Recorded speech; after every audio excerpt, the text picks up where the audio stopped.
Hi, Adrian and Amanda. How are you guys doing today? Well, I'm doing fantastic.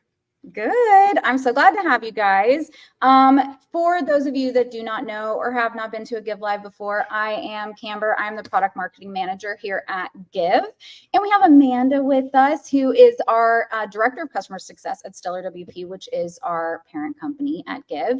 Amanda is all about merging her deep listening and her WordPress skills to make sure that people that use our product all around the world are able to make the world a better place through their projects and their businesses. She has 6 years of experience working with nonprofits while she was our customer success manager at GiveWP, and has a really unique understanding of the challenges and needs that nonprofits face, which makes her an excellent person to give very tailored solutions and support. So we love having Amanda here with us. She is super insightful always and has her finger on the pulse of what all of our customers need at all times. So Amanda, happy to have you. Thank you. Happy to be here. Yes, thank you for filling in for me last month. I appreciate it. Always. And then we also have Adrian. Adrian, you are the founder of Groundhogg, which is a CRM and marketing automation suite for businesses that use WordPress specifically. Tell me a little bit about your products, the kind of people that you've helped over the years, and how you kind of got started with Groundhogg. Sure. Yeah. So sort of the main differentiator between us and any of the multitude, and there really are a lot of CRM and marketing automation suites. Like, the main differentiator between us and them is that our platform is completely self-contained within WordPress. So you install it as a plugin on your WordPress website, which means you own all the data. It is secure within your own server, your own stack. We do not know, as a company, any of your customers' information. We do not have access to that. We don't do reporting on that. We don't share that. And that means you get to control that information and that data in any way that you see fit. And it also makes being compliant with all of the various different privacy laws that are just sprouting up rather in different countries and all the different states in the US, here in Canada, Europe, right? It just makes complying with those really, really easy, because you don't have to maintain compliance with the SaaS platforms which host all their data and centralized. And the other big differentiator, which the nonprofits really love, which we're doing an increasing amount of business with, is that it's flat rate cost. So you pay for a license, which gets you support and updates, but regardless of the number of users, regardless of the number of contacts, the number of donors or donations, whatever, it's just one flat rate annual price point, which your customers seem to really appreciate. Yeah, absolutely. Yeah. I don't think anyone likes those surprises when it's like, oh, you reached 10,000 contacts, now you have to give us more money. And it's like, wait a second. Right. It's a completely arbitrary billing system. We call it the success tax. Because it really, that's what it is. It doesn't cost, and I've been in this industry for a long time. It doesn't cost them nearly the amount that they're charging you, like to provide service for a company. Like, if you're paying maybe close to $1,000 a month because you have a list of maybe 5,000 versus like maybe 50 a month because you have under 500. The cost for them to support you at those two levels is not $950. Like that's not what it costs them to support you. It is complete. It is very arbitrary, and I don't do business like that. Yeah. And I think it is really important for nonprofits. I think a lot of the ones that we work with, there's this myth that you shouldn't be really spending a lot of money on your administration costs or your tech costs or any of that kind of thing. Mostly through pressure from donors, I think. And so I think that's something that nonprofits specifically are very aware of, is like, we have to be held accountable for every single dollar that we spend. And so if we can find something that works for us, knowing that the price is not going to increase over time, and we're going to be able to kind of just use that forever, it doesn't surprise me that you hear a lot from our people. So yeah, it's been, there's a lot of synergy with the nonprofit community that are looking for ways to be more financially responsible when it comes to their marketing costs and their software costs, which are probably some of the most significant costs that they experience, that and credit card fees. Yeah, exactly. Well, before we get too far off topic, today we are going to be talking about personalization and how you can use that within your donor communications, and that can help build your relationships, increase your fundraising, those sorts of things. Before we get started, I want to do a couple quick housekeeping notes for anyone that's watching. We will have time for a Q&A at the end, so if you have questions, please put them in the chat. We will get to them at the end. And then also, this is recorded, so if you're working while you listen, that's no problem. You can always go back the second we finish. It will be on YouTube, available for replay. So don't get too worried if you miss something or have to get away from your computer. Okay, so first things first, Adrian, you wrote an article for us about hyper-personalization, and that you particularly emphasize the importance of personalization in donor communication, and not just like, oh, I'm going to use a tag, so I use their first name in this email, but way deeper than that. So just, high level overview, what are some high impact strategies that nonprofits can use to personalize donor experience in order to kind of like cultivate those relationships with both current and future donors? I've actually been on a bit of a tear with not just the nonprofits, but with sort of all of my customers as well. I run another service called Mailhawk, and so I see what people are sending through that service in terms of their email content, and there's a lot of bad behavior. There's a lot of bad behavior. I'll just throw that out there. And so I've been on a bit of a tear recently, trying to educate people on how to not send bad email, which is most people's primary channel for customer communication. Yes. Is by far the easiest to implement. It is sort of, everybody has an email address, right? And so that's our primary channel. It's a direct access to someone who, I mean, the first thing that I probably do most mornings is get up and check my email, right? That's the number one. They did a survey. It's the number one thing that people do now. It used to be pee. Right before Blackberries, and then the Blackberry came out. You got your inbox on your phone, and boom, that was that. And the bad behavior for most people is they don't know. People don't know what they don't know, and so I don't necessarily blame them. But what you don't know can hurt you when it comes to leveraging email as a customer communication channel. And the bad behavior stems from that people do not know who they are sending their email to, which is a big problem.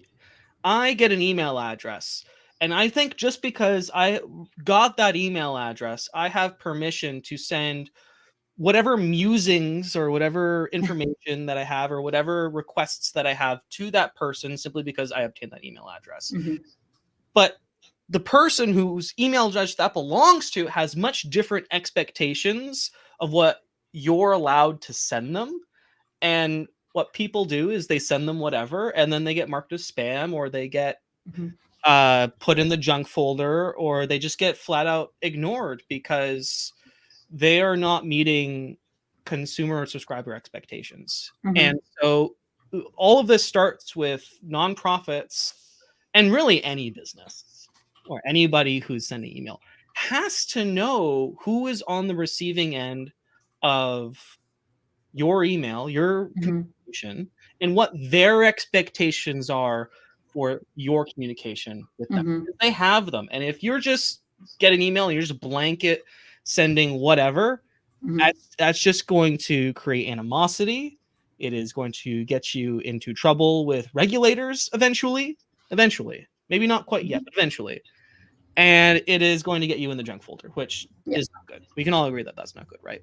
Yeah, well, yeah, I mean, the more people mark you as spam, the less likely your emails are going to be to get sent. So, but yeah, you're right. I mean, we were just talking earlier in a meeting today about a bunch of, regulations that are coming out from Gmail and all these different things. And so it's not even just a matter of like just how you communicate with them from like what you write in your email, but also like you said, noted what you're sending and how often you're sending.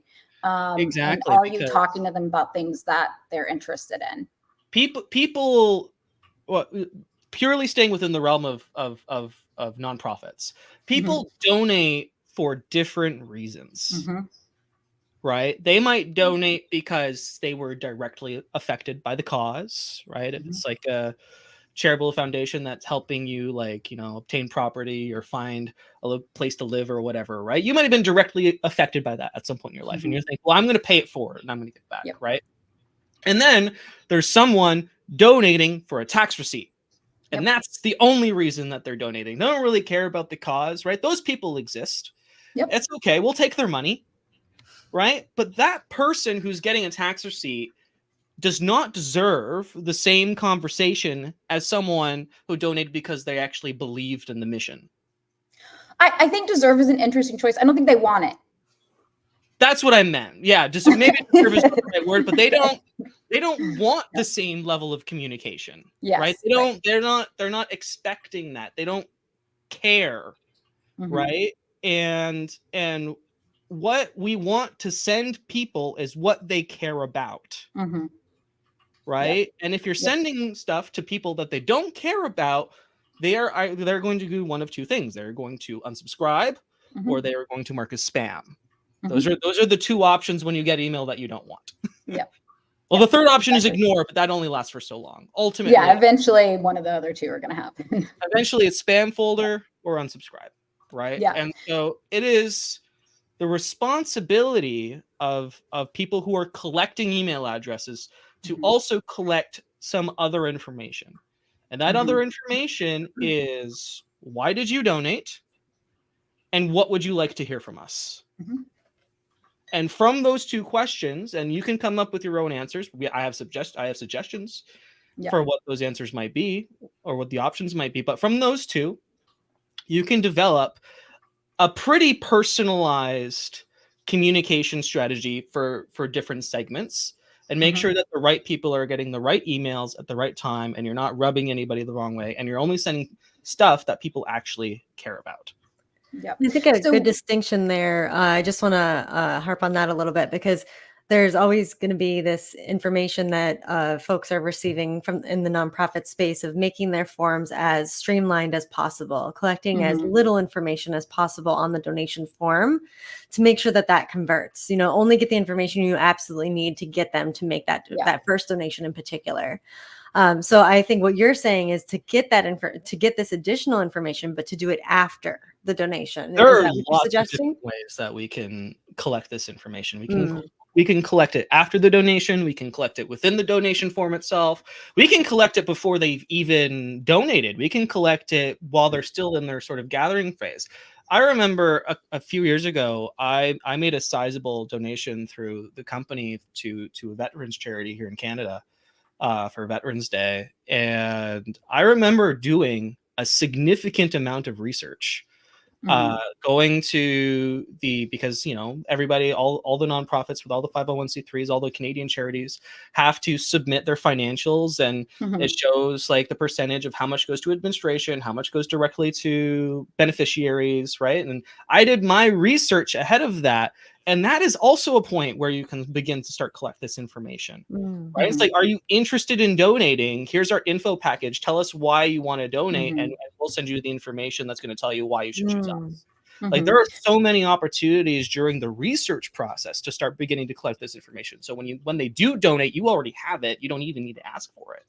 Yeah. So during the donation, pre-donation, right? And also if you do not have, I'm just going to throw this out there.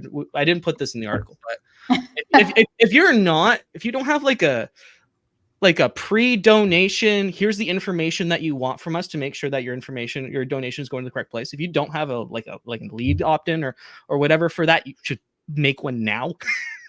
because people do research. They don't just right. They want to make sure their money is going to something that's going to matter, to something that they care about. Yeah, I think we talk about that a lot in regards to like an impact report, and not some lengthy thing that you're giving to your stakeholders, but it's a 1-page, 2-page visualization of where your money is going, how you're using it, how folks are impacting the mission and your organization specifically. And that is a really great way to make sure people get their hands on the information that they need to know in order to make a decision about your nonprofit. Because at the end of the day, whether they're donating because they have a personal connection to it or because they're doing a tax thing, that's fine. At the end of the day, they still want to know that their money is going where it's going to make the most impact. And so that's something that we talk a lot about. I want to kind of come back to what you were talking about with like the communications and things like that. And what are some, when you're talking about these bad emails that people are sending, what are some of like the most common pitfalls that you see in regards to nonprofits? I mean, aside from, we're going to get into segmentation in a minute, but aside from segmentation and not communicating directly to those segments, what kind of things do you think? And Amanda, feel free to answer this too when you're talking to our customers and stuff and doing our website audits. What are some of those like common pitfalls that you're kind of seeing return over and over again? In terms of bad behavior, and again, I'm not accusing anyone of intentionally sending bad email. Most people just send bad email because they don't know what they don't know, right? And so if this is you, I'm not calling you out. I'm just letting you know that doing this is likely harming your reputation with your subscribers and with your donors. I'm not trying to point fingers. I'm just saying, no, don't do this. So by and large, probably the number one problem is that nonprofits that have been in operation for a long time, they've been collecting donations for many, many years, and they've never had a consistent communication strategy. And they've been collecting these email addresses, and then they finally show up, they get a CRM, DRM, they get Groundhogg, and then they load up their list, and for the first time in maybe years, they just blast to all of the people that have ever donated, and there's bad things happen. A lot can change in the span of just 6 months, let alone years that legacy nonprofits have been collecting this information. People switch jobs, people's email addresses go stale. Like if someone donates through an organization, camber@givewp.com might not be an email address that you have forever. Right. Right. And then so those bounce or those get forwarded to the wrong people. And then people are like, why am I getting this email? Like, I don't remember signing up for this. I don't remember donating to this. People die. Right. Like there's so much that can happen. And then, so the way that we mitigate that is if you have been a nonprofit, you've been collecting this information, and you haven't been consistently communicating with these people and maintaining this list. And maintenance is a big part now of good email sending practices. So I remove people from our list monthly. If they haven't interacted with anything within a year, they're gone. I download their information, I upload it to Facebook and Google for remarketing, and that's that, right? And that's what nonprofits should also be doing. If they're not interacting, then let them go, because the act of emailing them and having it bounce, or having the inbox not addressed, or get sent to the wrong person, or forward to the wrong person, or just not be interacted with at all, is actively damaging to your sender reputation, to your communication strategy. You're just going to end up ticking people off. Just don't. If you didn't collect that information within the last year and you haven't been active with it, say goodbye. Let them go. You can download the list. If you have the budget, you can upload it to Facebook and run remarketing to try and recoup some of that, and get them reactivated and in the pipeline. But otherwise, just say goodbye. Just let it go. Yeah. They Amanda, got their money. Yeah. Amanda, what about you? What do you like? For instance, when I think about this, I think a lot about how often the only communication that donors get is an ask, and that's it. So what do you see, talking to customers, doing the website audits, all that kind of stuff, as a pretty common pitfall when it comes to donor communication? Yeah, I was going to say exactly that, of just only using email as a leverage point for asking for more donations, and making everything sound urgent.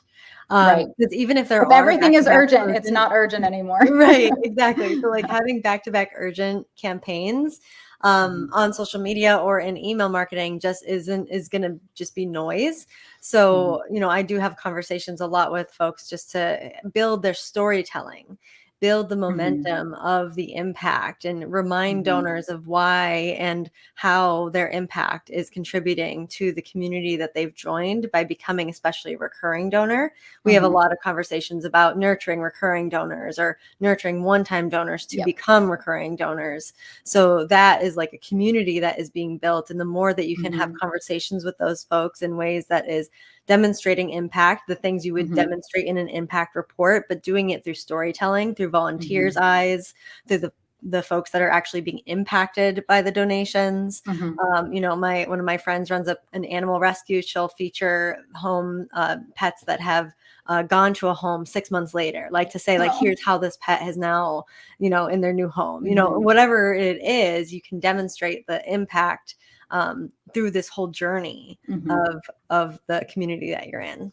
Yeah, to absolutely. Bridge that point to sort of just businesses, small businesses. The equivalent, the small business equivalent of always asking for donations is always and only sending discounts and sales. Yep. That is the small business equivalent. And if the only thing that a small business is doing, or even a big business, is sending promotions and deals to your inbox, what does that train you to do? Wait for the next sale. It trains you that the only thing that they're sending is promotions and deals. And so when you see an email come in from that inbox, promotion and deal, I'll look at that later. I can wait for the next one, whatever. And so if you're training your donors that the only thing you're doing is ever asking for money, then when they get an email from you, they're like, oh, they're just gonna ask for money. And then it's like, well, maybe later, whatever. Yeah. Right. Yeah. And so I totally, and so story building and storytelling, I totally agree, is so important for both small businesses and nonprofits. It's like, what's the value? And I did a big op-ed. I wrote a blog post, and excuse my language, but I was trying to shock people. It's called "Email is Fucking Hard." And I sent that out. It is hard. That was the subject line. Like that was straight up. I sent that as a subject line. It performed quite well. I saw it. I was like, oh. Well, there you go. How do you think they would go over if I used the F word in our email? Do you think I could get away with that? I mean, Give's brand is a little bit more professional. Yeah. We take a little bit of a different brand and communication style. But I digress. The point of that was, the point of that email was, the reason people respond to email, and I looked through all of the emails that I'd ever read that I actually enjoyed, that I read, that I was excited, like the newsletters, and I tried to come up with like the recurring themes. And the recurring theme was always that I felt something when reading the email. And I don't know if we have time to get into it. I actually have suggestions on how to create and manifest feeling. But asking for money does not generate that. It doesn't generate feeling. And if people aren't feeling with you, then it's just noise. It's just noise. And so you have to train people through storytelling, through story building, through impact reports, and like here is how we took, person A and her family and completely, overturned their lives, and here's where they are now after we were able to help them thanks to your money. Because you donated, we were able to do this, get from point A to point B. Doesn't that make you feel good? Right? If that's missing, big opportunity missed. Yeah, absolutely. And when it comes to storytelling, and this is going to get more into the segmenting, which I do want to just tell everyone, we cannot talk about every segment, and we probably cannot answer every question about your specific segments. But we are going to talk generally about segmenting and what that kind of looks like. So when we talk about segmenting, what we mean by that is specific sets of customers that have defined characteristics or specific things that you are looking for and looking to talk to, right? So, and some customers are going to overlap in different segments, but it is basically like, to go to Adrian's example earlier, like if we just talk about, okay, this person that was directly impacted and this person that did it for a tax cut at the end of the year. Okay, you're obviously going to talk to those two people differently. You're not going to not talk to the person that gave for a tax break, but you're going to tell them a different story, right? That story is going to be about financial transparency. That story is going to be about, this is where our money goes, from a like percentage goes to events, this percentage goes to administration, this percentage goes to directly benefit this cause XYZ. It went to this campaign, that campaign. And you're going to, of course, you're going to make sure you're talking to them about their annual receipts. This is how they get, this is how you can download them. This is where you can find them. Make sure, don't forget, it's tax time, whatever. The person that's directly impacted, you are going to use those heartstrings, right? To tell that story, to share with them, to make sure that they know that you see them, that you're there with them, that you are trying to make a difference in something that they deeply care about. So those two communications are going to be extremely different. And then those communications are also going to differ depending on, well, what age demographic are they in? How do they prefer to be communicated to? Email is still king. It doesn't matter what you do or say, email is still king, but you've got text messaging, you've got social now, you've got your website and even how you talk to folks there. How are you communicating if someone sends you a DM on Instagram or whatever? So all of those things matter. But when we're talking about, and Amanda, I want to start with you just because you talk to our customers so often.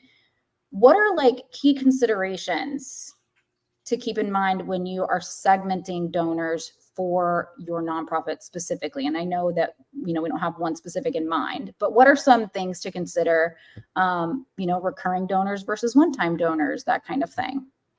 Yeah, I think for most organizations, it's going to be that clear distinguishing of like, how engaged are they with the organization, and the donation amount is going to also be considered Are they there. large If they are a donors? one-time donor, maybe they donate a large sum one time a year, and that you're going to engage with them a little differently, making sure they have their needs met, of making sure that annual contribution continues to come. Like, what do you need to nurture that relationship? And that would require like a highly more personalized approach, where you may be actually jumping on the phone and saying, thank you. Wow. Like, what else are you contributing to? How can I help you stay engaged with our organization? Here's our upcoming events. Do you want to see at the VIP table? Those kind of things.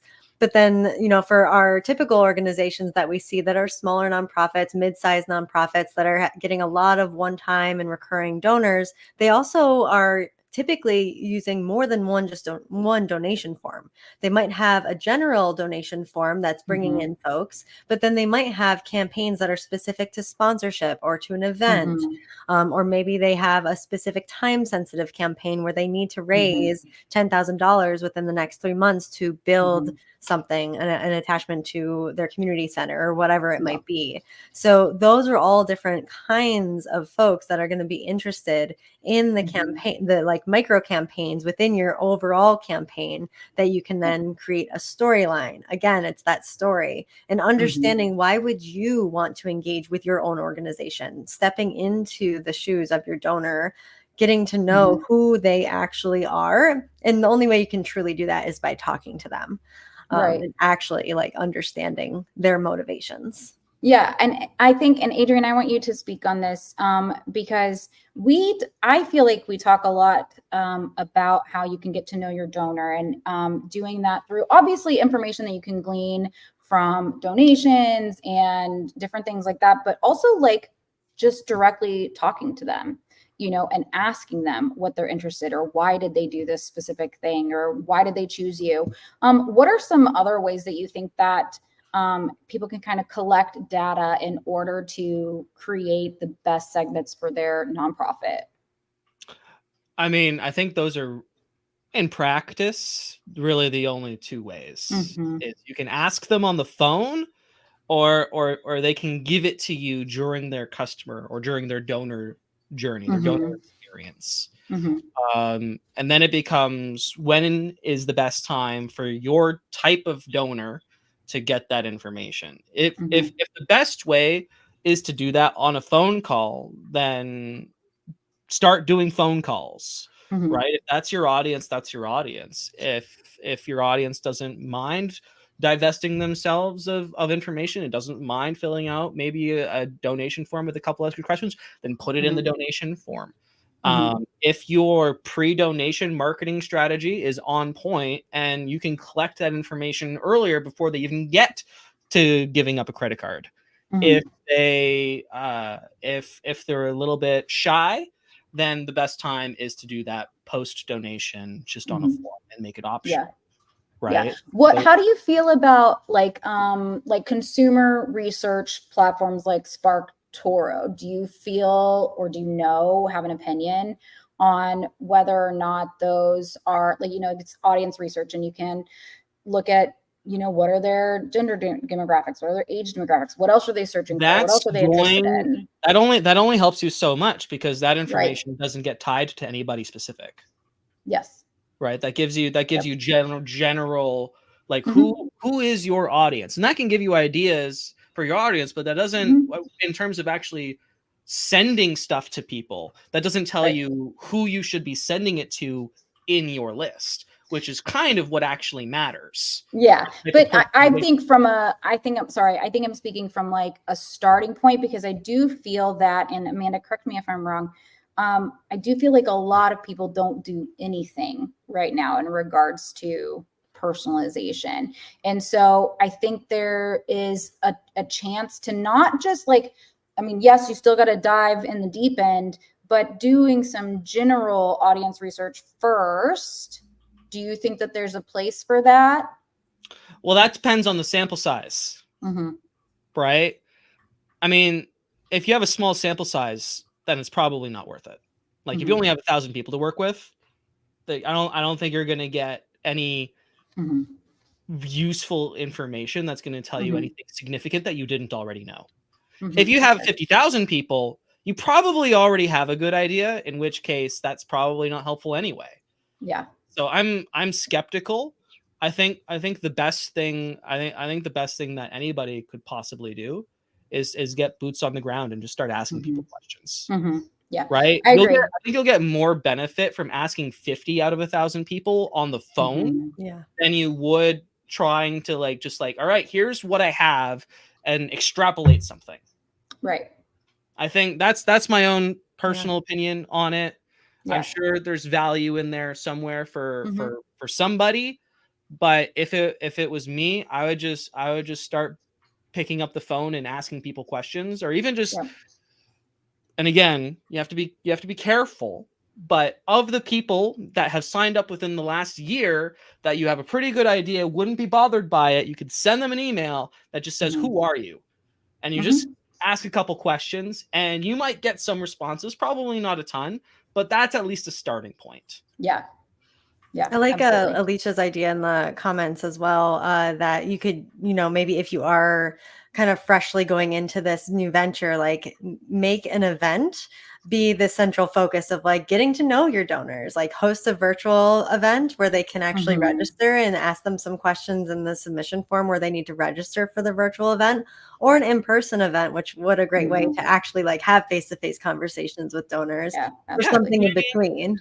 Right? Like if you're just interacting with people, like have a Facebook group. Like that's an easy one. Yeah. Just like have like have a donors club Facebook group. Just like, hey, join the Facebook group where and that's just an easy way to sort of maintain the relationship. Like we learn a lot about our customers through our Facebook group just by seeing what they ask for, what kind of questions. Like if they're asking, if I see a repeat question, I'm like, well, we might need to make a doc for that or something, or that might be a weak point in our product, right? Like that's just easy. And so shout out to Alicia, who's my fiance. That's awesome. How exciting. Put a ring on it. Community engagement is by far a very easy way, and there's lots of free and inexpensive ways to facilitate that. Facebook group being one of them, and there's there's other options for community groups like Buddy Boss and WordPress options for that. But social media is also just really incredible. There are a million ways to find out what the demographics of your following are there too. And being able, that really also gives you a great idea of like generationally, who are you serving most? So I have a question when it comes to segmenting, and we're going to do a demo in a little bit and you can get into a little bit more of the technical details there. But something that I've talked a little bit about with people in the past is when it comes to segmenting is also using your, not just the segments, but that information that you learn from people to build your segments as like almost a way to surprise and delight. So for instance, if you have a donor who you notice is giving every single year on November 10th to your breast cancer organization, and then you have a conversation, you find out that her mother passed from breast cancer on November 10th, and that's what she gives every day that year. There's a really great opportunity there for you to use your DRM as a way to remind yourself about that and reach out to that person and say, hey, thinking of you today. Like something really small. And so I think that those things get lost in the sauce a little bit too, is like, yes, this is great for mass scale communication, but there are also so many ways that you can use that to communicate one-on-one, to remember something specific about a donor, and then use that to your advantage to further build those relationships. So when it comes to the DRM specifically, walk us through a little bit about, if no one here has ever used one, walk us through a little bit about how that works, what that looks like, the kind of information that you can keep in there, those kinds of things. Absolutely. So so the way that you would use a DRM is greatly dependent on the scale of the operation, right? If we're looking at if you're small and you're lean and your donor pool is not large, you can absolutely use it to do those surprise and delight things. Someone who's maybe managing a lot more might not want to invest as much time in those smaller things and maybe focus on the big donors at that point. So it's very dependent, but it's also very flexible. So ideally, I think everybody's dream is to sort of move up in terms of the incoming donations ladder, right? So it's very flexible. We want to be able to store information like anniversaries, like birthdays. We want to store information like where they live and where they're located. We want to store information like how they found us and exactly like why did they donate? Did they donate because they were directly affected, because they were indirectly affected, maybe like they were a family member, maybe they just want a tax receipt. Like there's so many different reasons we want to be able to store that. How they heard about us, like maybe they were referred, maybe they heard about you through a friend, maybe they were just doing research, right? And they and just their research led them to you. Like you want to know that, because if you see like an influx of people coming from a specific channel, then there may or may be an opportunity there. Or if one channel's suffering, maybe you want to invest a little bit to bump that channel up, right? So that's information that you want to be able to find and see in a reportable way so that you can make smart decisions about your plan, about your content, your marketing, your sales plan. And if you're not doing sales, or you don't think it's your responsibility to do sales, you need to talk to a sales guy. So tell me a little bit too, sorry, I didn't mean to interrupt you there. Can you, is there a way to record also, for instance, okay, these customers only want to receive, or these donors only want to receive phone calls. Absolutely. Only want to receive text. Preferences, which went out in Email is Fucking Hard Part 2. Preferences are something that get ignored by most people. And I'm a big believer in, if you respect people's decisions to be communicated with in a specific way, they'll respect you back and be appreciative of that effort to go to that length to respect their communication preferences. And so, like, for us as an example, on our unsubscribe page, we don't want people to just unsubscribe because they don't want to receive anything from us. So we give them options. Say, hey, listen, if you don't want to receive deals and promotions, you can just opt out of that and we won't send them to you. If you want to see product updates, great. If you don't, you can just opt out of that and we won't send you product updates. If you want to get notices about education or about promotions or webinars or whatever, you can either opt in and opt out of that, and they can choose what we actually send them, and we respect that, which I think is probably the important part, because we just don't want to. If we send people what they don't want, then they're not going to appreciate that. Or if they want phone calls and they don't want emails, right? Then we probably shouldn't send them emails. And they might not want emails because they don't look at their inbox. Like, I know people like that. Like, they're not email people, right? And so you could be just sending them an email would just be a wasted effort at that point. Pick up the phone, right? We do the same thing to manage those preferences and to keep track of how people want to be communicated with. And another important one is when people want to be communicated with, which you should also be tracking. Like, one of the questions that I think is a missed opportunity especially for one-time donors is, when would you like us to follow up with you? And in a month from now, in 3 months from now, in 6 months from now, never. If they say never, just don't send them anything, because that person's going to become more of a problem than an asset. Right? But if they say 6 months, then you say, thanks for your donation. We'll reach out to you in 6 months from now. And then you reach out, and then that goes into an automation with a timer that says that wait 6 months, and then sends an email. It's like, hey, when you donated 6 months ago to, insert name of cause here, you mentioned that you'd like us to follow up with you in 6 months. In the last 6 months, your money went to these various different things, and we're able to help and move the needle this far. And if you'd like to donate again, this is what we're asking for, and this is what we are going to do with those funds. Right? Like, that is a total missed opportunity, because if someone says when they want you to follow up with them, when you do follow up, it's not an imposition. Like, they pre-consented to that. Right? So the asking for or the asking for something is not just a knock on the door intrusion in your personal space. It's, oh, right, I remember that I told you that you could follow up with me, so this is no longer a position. I actually feel good about this interaction, and it's completely opt out.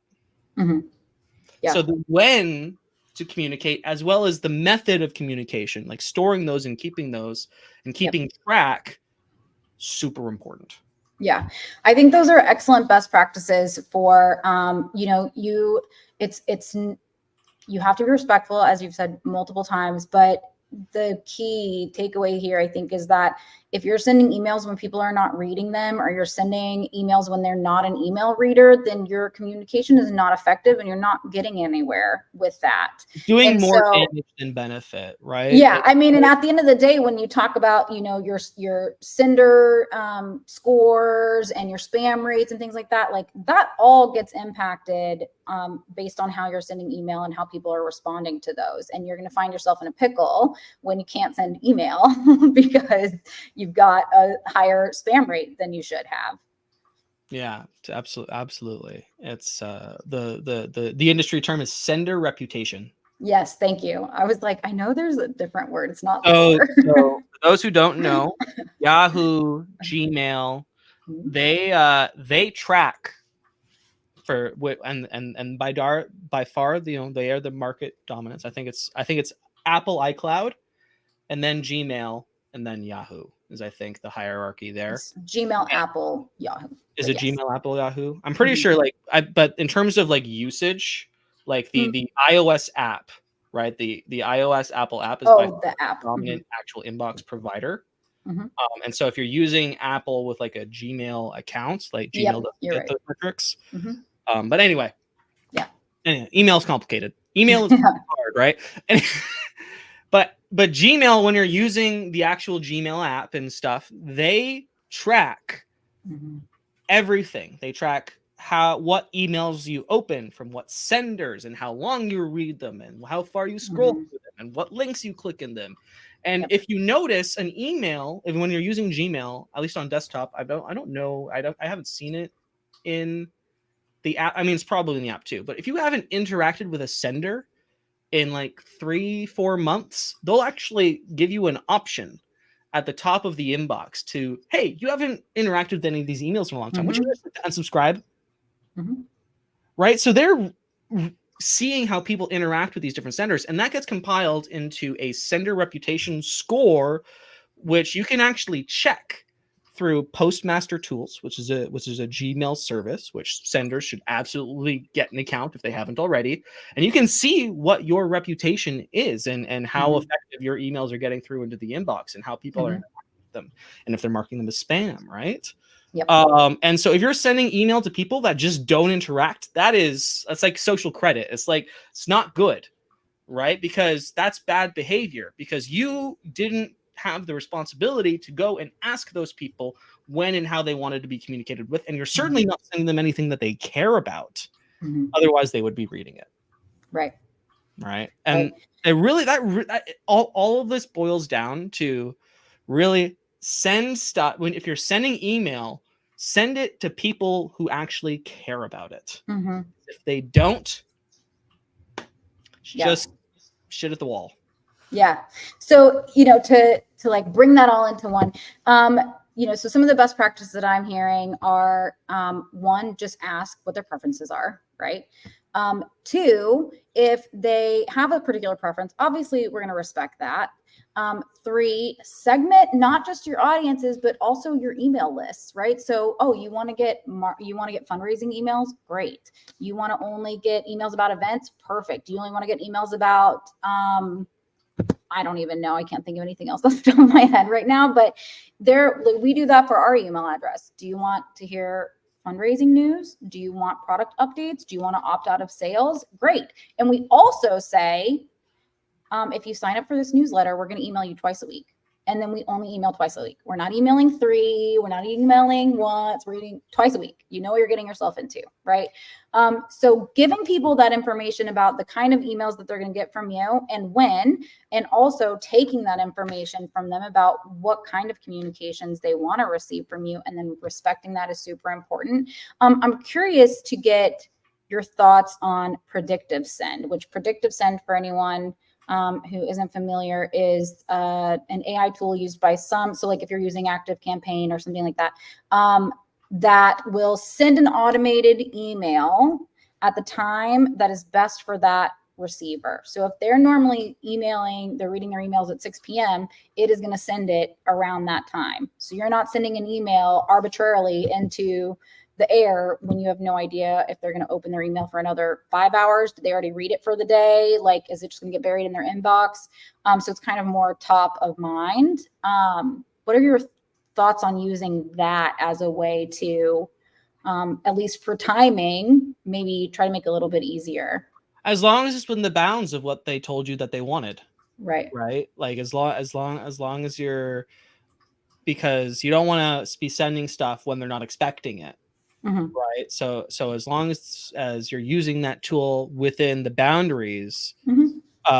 of how they expect you to communicate with them. Like they may be opening emails at 5 o'clock, but if they get an email at 5 o'clock that they weren't expecting to get about something that they don't care about, then it doesn't matter. It doesn't matter that you sent it at 5 o'clock, does it? Yeah. They might have read it, but they might be angry about it. Yeah, of course. Right. So as long as you're using that tool within the best practices of how to send good email, which is stuff that people care about when they asked for it, and it's only send them what they asked for.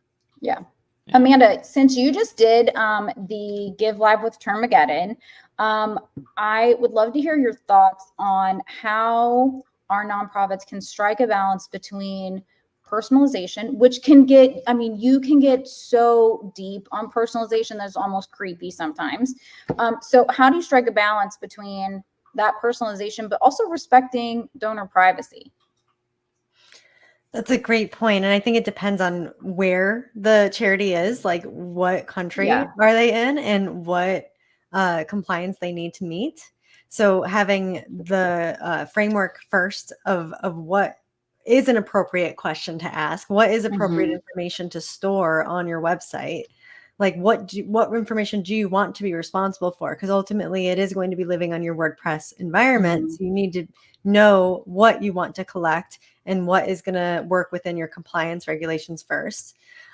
Once you have that sorted, then communicating to your donor transparently how you're managing their information, what they can expect from you.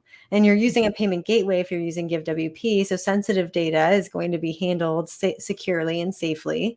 But their personal information of their preferences are still going to be stored technically. So how are you managing security on your website? How are you making sure that you're managing any data breach? Like having those policies in place, like if anything does happen or when it does happen, making sure that you have these plans in place with your team.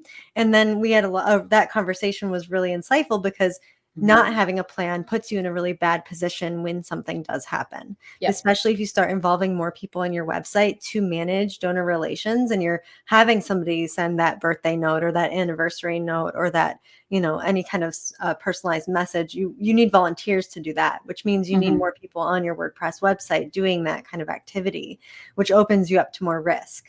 So you just need to be able to make sure you have your people trained in a way that like, this is how the best practices are for how we manage this website, for how we manage email, making sure the people that are embedded into your team are well informed in all of these best practices so that you do have a good step forward. And also just having that plan when and if something happens, you know how you're going to be communicating with donors so that there's a transparent relationship and a trust that isn't broken. Yeah, that's a perfect answer, because I think that as we move more and more, and Adrian alluded to it in the very beginning of the conversation, is we're moving towards more and more strict privacy rules and regulations. And, you know, some countries and states are more strict than others, but also if you're a nonprofit, you can be accepting global donations. And so then you have a global thing, you know, to consider. So it's keeping privacy top of mind is extremely important when it comes to any donor details, donor information, and just making sure that we're doing our due diligence there. We are like, I did not realize that we were almost an hour into this call. So I have so many more questions. We might have to do like a part 2 at some point, Adrian. I want to ask one more question, and then Adrian, I want to give you time to do your demo. And then we do have a couple questions in the chat that I want to get to. So my final question is for both of you. If someone wanted to immediately improve the donor experience within their organization, what is the very first thing that they should do, or what advice would you give someone who's looking for like an immediate, you know, action item? I mean, the immediate action item if you have nothing, is to immediately just start asking questions. Knowing who your people are is by far the most valuable thing that you can start to do. The two questions that you should be asking is, why did you donate? And that can just be a drop down.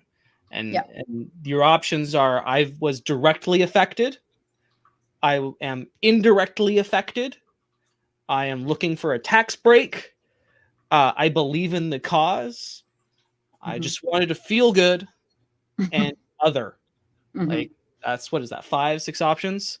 Like, that's it. You put that in a form, put that after the form, just start collecting that information somehow, get it over the phone, put it in a spreadsheet if you're not looking to invest in a CRM right away.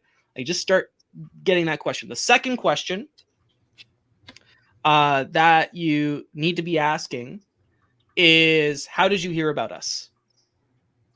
And then referral, search, research, whatever. And that is going to tell you a lot of information about your audience. And from those two questions, you can already derive a fairly hyper-personalized customer journey and donor experience in terms of follow-up, in terms of calls, in terms of what you're going to be sending to those people, right? You can already, like, there's branches there and different things that you can start to create already just from those two questions.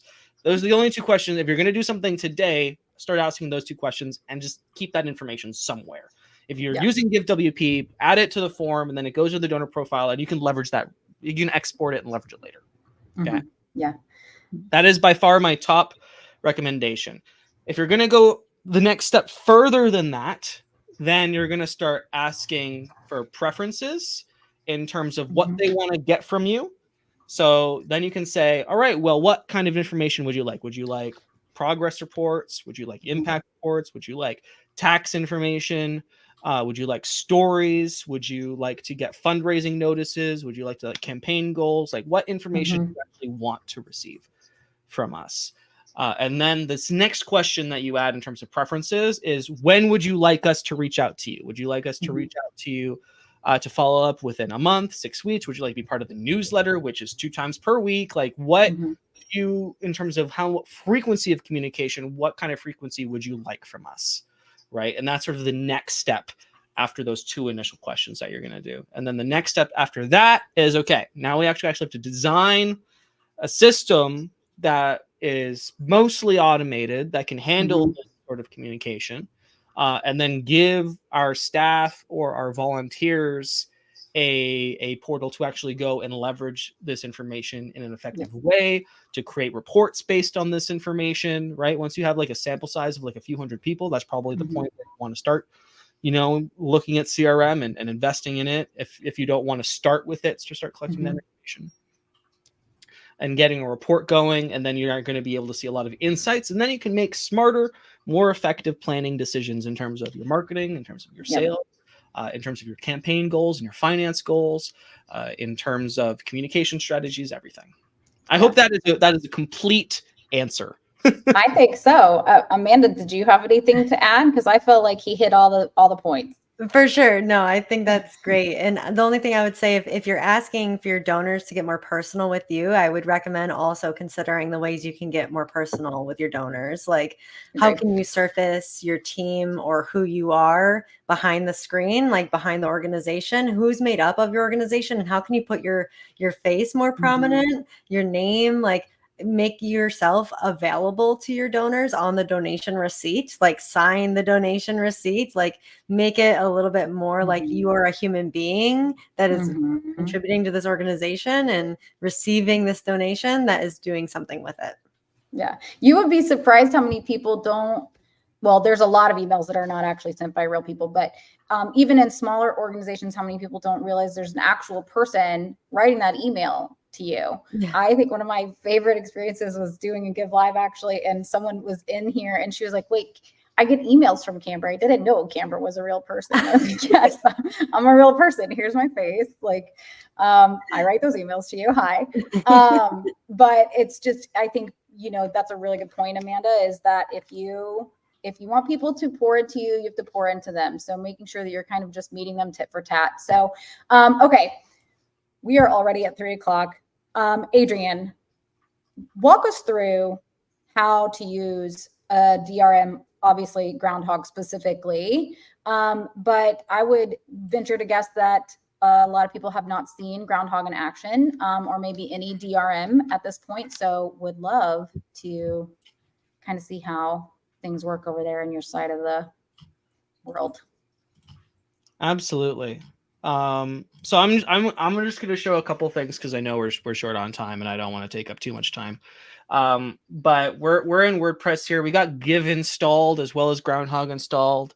And the immediate thing that we want to be able to do is we want to segment. We used that word a couple times, but let's just say we want to send a fundraising request to people, right? We want to send. It's like, hey, we want you to donate again. Let's say we want to send an email to people that have already donated to say, hey, it's been a while since your last donation.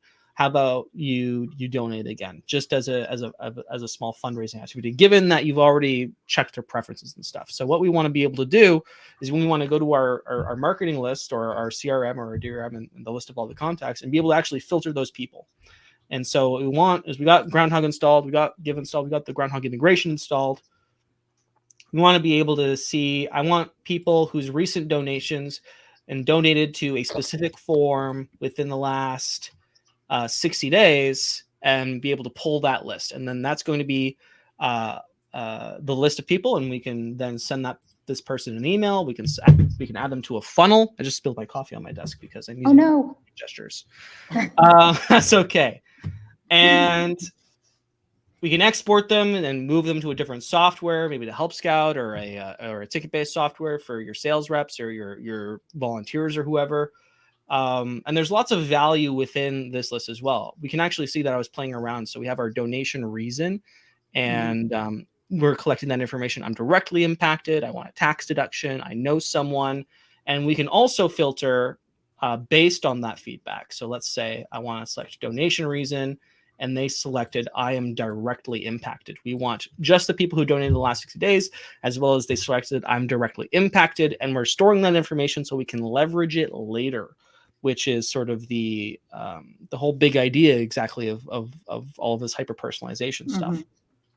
If we click into one of these contacts, we can see their entire sort of contact history and their journey. We can see where they started from. They submitted a contact form. We sent them some follow-up stuff, and then they submitted $250 to a donation form. We can see all of their give history. And then over here, we can see some of the custom fields and custom information that we're storing, how they found us, their donation reason. This demo was originally set up for some small business stuff, so maybe not all of these custom fields are exactly super specific to nonprofits.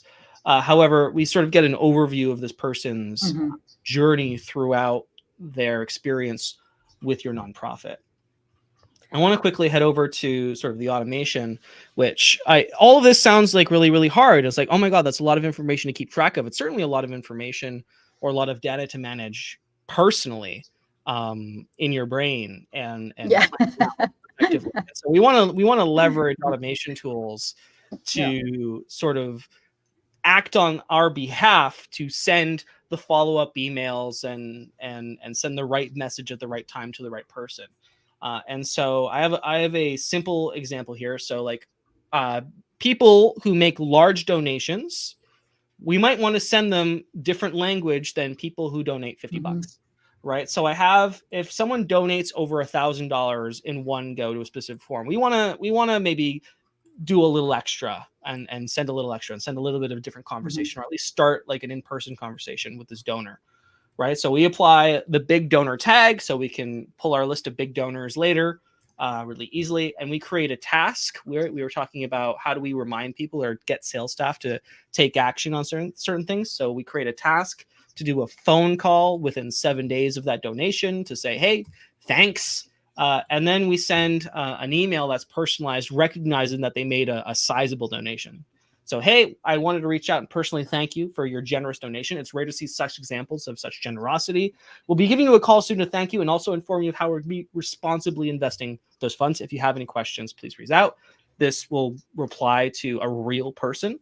And it starts a conversation with them that's a little bit more than just their donation receipt and their tax receipt, right? So that is a simple example of something that we might want to do to hyper-personalize a larger donor's experience. And then we were also talking about how do we re-engage with one-time donors? Let's say they're not doing a recurring donation. So if they donate to a form, then we are going to follow up with them. And I implemented that example of when to follow up with them within a customizable amount of time.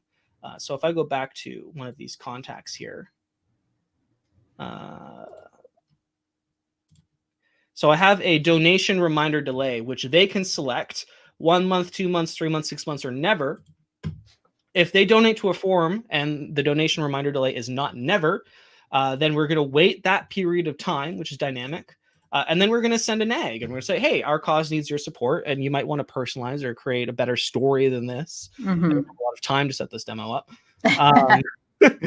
But here's your typical donation egg. And then we have a donation egg, but taxes, because this person identified themselves that they donated for a tax receipt. It's like reduce your taxes by supporting local or whatever your cause is. And then it has different language for this person than somebody else, right? And so we can see an example of how we're using conditional logic based on that question that we initially asked to send different messages. And then we're basically looping this until they donate again. So once we send that egg, either they donate again, in which case the process starts over, or they don't donate, in which we'll wait another 6 months or 3 months or 1 month to send that nag again. All right. So those are some simple examples of how you would actually implement hyper-personalization in practice using automation so that your staff or your volunteers are not solely on the hook for following up on all of these things and manually doing it, because that's a lot of work. It's hard, and a lot of this sounds hard, and that's because to a large degree it is hard. But it's supposed to be hard, because sending good email is hard, and sending and developing good donor experiences is hard. If it was easy, everybody would do it, and then our inboxes would be only stuff that we cared about. But my inbox is probably 90% stuff that I don't care about. Right. And so if you invest the effort, because anything worth doing is a lot of effort, if you invest the effort, your subscribers, your donors, they will appreciate you more. They're going to be more willing to part with their funds so you can invest it responsibly and create better communities. Let me ask you a question about the emails and the automations. Are those like zapped to another place? Are they sending directly from within Groundhogg, or like how is that working there? So they're sending from directly within Groundhogg through a SMTP service, of which we integrate with many of them: AWS SES, SendGrid, Mailhawk, Elastic Email, SparkPost. There's a lot of Mailgun. There's lots of integrations. All of them are very cost effective. Certainly much less than going through like an ActiveCampaign or a HubSpot or an Infusionsoft or Keep or whatever. So the combined costs is in the hundreds of dollars a year versus the thousands and potentially tens of thousands a year. Yep. Okay. I've got a question for you, Adrian. When we were looking at the contact and we saw those custom fields in there, like their preferences or how they, how they found the feedback and survey section there.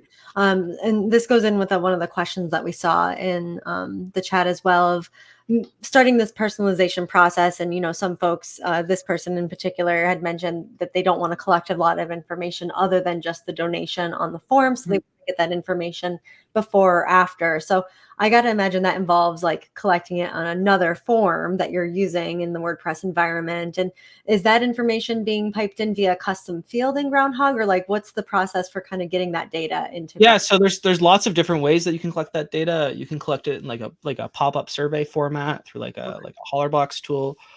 You can collect it in a form or a lead gen form ahead of time. In Groundhogg, just for anybody who hasn't already begun collecting that information, this is a really simple example of just a form that you could stick in maybe like your donor area, or even just in like a thank you page, asking for this information would already be pre-filled out, but you could ask for why are you donating, select all that apply, and then when would you like us to follow up with you? And then you can just stick that on a page. It's a short code. Or if you're using Gutenberg, there's a block, or there's a hosted version. There's a URL that you can directly link to. You can send that in an email to people. It looks Very like cool. this, which I think is pretty nice looking. You can change the color. You can change the layout. You can change the theme of the form. So there's also tons of different ways to actually get information into Groundhogg, not through here. Webhooks are supported. Zapier is supported. Obviously, the direct give integration is supported. Yep. If you use another form plugin already, like WP Forms or Gravity Forms, we have integrations for those tools as well. So there's a lot of ways to get information, to get those questions directly into Groundhogg, and they're just custom field. Like on the contact record, they're literally just custom fields, which you can edit, you can change the names, you can add your own options and choices and everything. Like none of this is set in stone. This is all customizable. Nice. Yeah. You answered Jazz's question there. I do just want to like add in on that we at Give do harp quite a bit on not putting too much into the form itself. Amanda, do you remember recently when we saw, I don't remember what organization it was, but they were collecting donations that were tributes, but you did the donation and then you did the tribute after your donation went through. So there was less friction in that donation point. I feel like that's a great way to collect this information. So you kind of go through the donation and then having it on a thank you page or in your receipt that you're sending is a really great way to just automatically just get that out there and, ask for that information without having to add another field onto your form. We do know that more form fields mean less completion. So I just want to kind of, to give a little bit more information to Jazz, definitely would say post donation, but quickly post donation. We're not waiting a month to then reach out and ask for that information. We're either asking it right there directly, or we're sending a follow-up email ASAP if that's what they ask for, but quickly after your donation, for sure. Okay. Is there anything else you want to show us on here, Adrian? No. Okay. Uh-oh, we lost Adrian. Oh, no. Oh, no. Oh, what a bummer. Okay. Well, thankfully he said no, that there wasn't anything else he wanted to show us. Oh, he's back. Welcome back, bud. I pressed the leave studio button instead of the stop screen share button. There we go. They are right beside each other for anybody that's they are right beside each other. Yeah. No, I want to be respectful of everybody's time.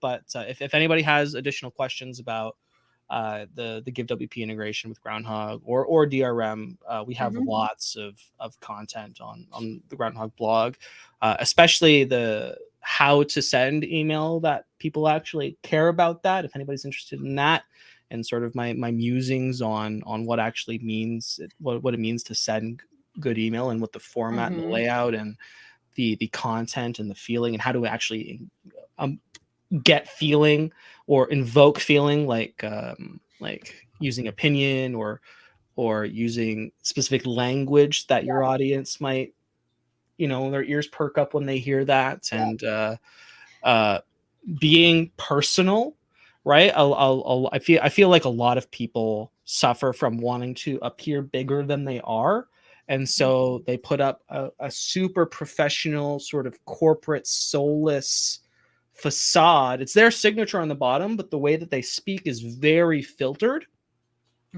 And I think the smaller nonprofits or in small businesses that do that really suffer, because ultimately at the end of the day, people do business with people. Yep. And trying to sort of put forward that image that isn't your true self, it's not really how you operate. And if you were to talk to that person and have a regular conversation with them, you certainly wouldn't be talking that way.